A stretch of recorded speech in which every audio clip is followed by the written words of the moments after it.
Welcome back to my channel. Today we are diving into a feature that can save you from awkward typos and embarrassing mistakes, editing messages on WhatsApp.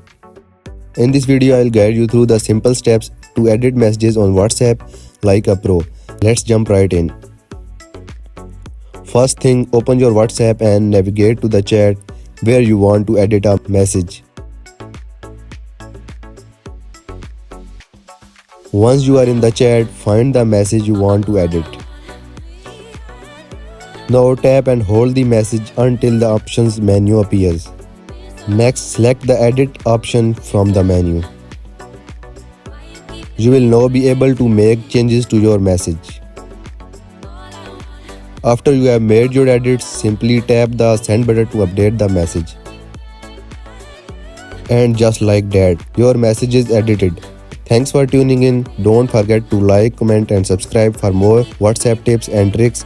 Until next time, happy chatting.